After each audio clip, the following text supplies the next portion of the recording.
Nepal is also known for birthplace of Buddha and home of the old highest mountains, including Mount Everest, and full of diversity.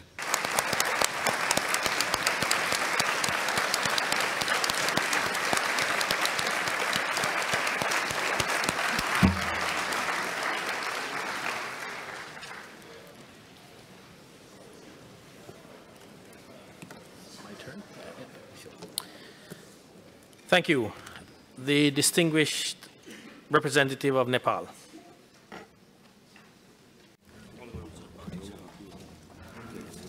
Mr. President of 14th Session of Assembly, Mr. President of ICAO Council, Madam Secretary General of ICAO, dignitaries and distinguished delegates, ladies and gentlemen.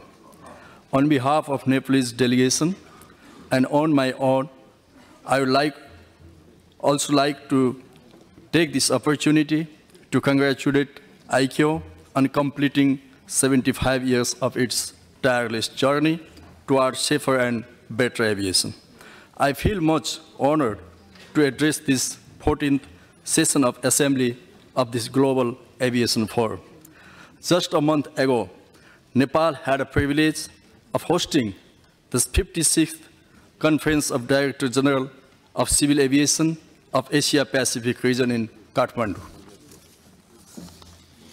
It was an unprecedented joy and great honor for us to hand over the ICAO flag hosted on the top of Mount Everest, old highest peak, to the President of Council of ICAO, mark its historic 75th anniversary during the conference.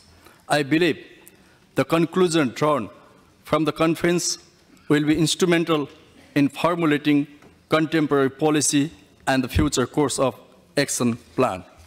We are thankful to ICAO for awarding Nepal with the Council President certificate last year, 2018. In this outset, I would like to express my appreciation and the gratitude to ICAO for the accurate assessment of Nepal's progress in resolving aviation safety oversight deficiencies. Nepal has made significant effort to enhance its level of safety oversight capability, as required by ICAO Global Aviation Safety Plan 2018-2022. My special thanks goes to ICAO Asia Pacific Office, European Aviation Safety Agency, and the French Civil Aviation Authority for their continuous assistance and support to strengthen our safety oversight capability. On this special occasion, I reiterate our firm commitment again to the Article of Chicago Convention 1944, ICAO standard and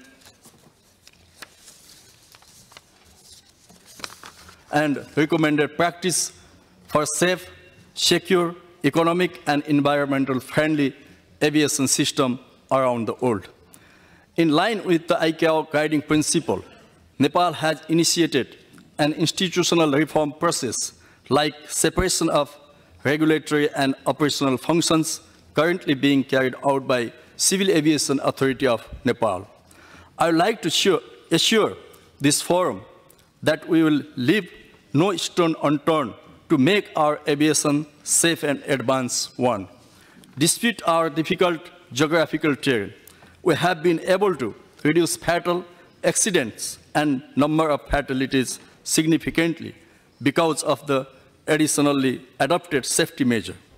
To boost up our tourism, which is our priority industry now, and to increase air connectivity at home and abroad, Nepal has focused on expansion and upgradation of the existing airport infrastructures. 2 new international airports are at the final stage of completion, and 1 more is in the pipeline. In addition, the government has focused on infrastructure development in all sectors. Mr. President, Nepal has resolved all political stalemate by promulgating a new constitution of Federal Democratic Republic through the Constituent Assembly, by successfully holding 3-tier of election and by forming stable government and at federal, provincial, and local level. Now, our government has come up with the vision, Prosperous Nepal, Happy Nepali, an economic agenda under the dynamic leadership of Right Honorable Prime Minister K.P. Sunaulo. To materialize this economic agenda, we have been welcoming foreign direct investment in various sectors, tourism being one of them.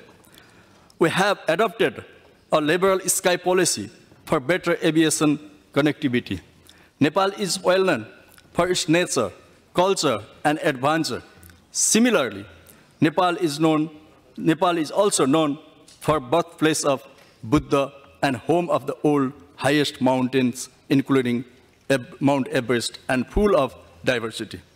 So, tourism has been recognized as an economic mainstay. To regain our image of lifetime destination, we have also revived our cultural heritage and historical monuments, which was damaged by earthquake of 2015. Keeping all this in mind, we are celebrating Visit Nepal Year 2020 with a slogan, Experience of a Lifetime. Finally, I make this opportunity to invite all the dignitaries and distinguished delegates to visit Nepal during our Visit Nepal campaign. I wish the 14th session of the Assembly of ICAO a historical success. Thanking for you all. Namaste.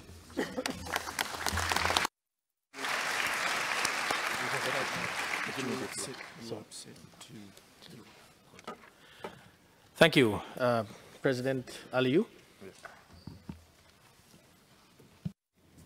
Yeah, distinguished honorable ministers, excellencies, we have quite a number of requests for statements in the plenary. We are almost to the end of this first morning session. Normally, we need the interpreters to take their dutiful rest. It's a requirement. So what I want to propose to the plenary is this, that we stop now. We try to come back at 1:45. 1:45, and we continue with the plenary so that all the states that have made the request to speak, we're able to exhaust them at least up to 3 o'clock. And then we will have a break by which we will have to divide this assembly hall into 2 for the executive committee and the legal commission to continue at 3:30. They will require about 20 minutes to 30 minutes to do this and to move nameplates around. If that is okay for you, because we still have quite a number of ministers that want to depart today, who have made requests to speak, and we want to be able to accommodate them, but with a very few minutes left, there is no way to be able to accomplish that. If that is okay, please signify by just raising your hand and say you are okay with that. Okay, thank you so much. So that is what we will do, and then we'll come back at 1:45. For the delegation offering the lunch, we apologize. We have to be able to accommodate all these requests. We'll come back at 1:45.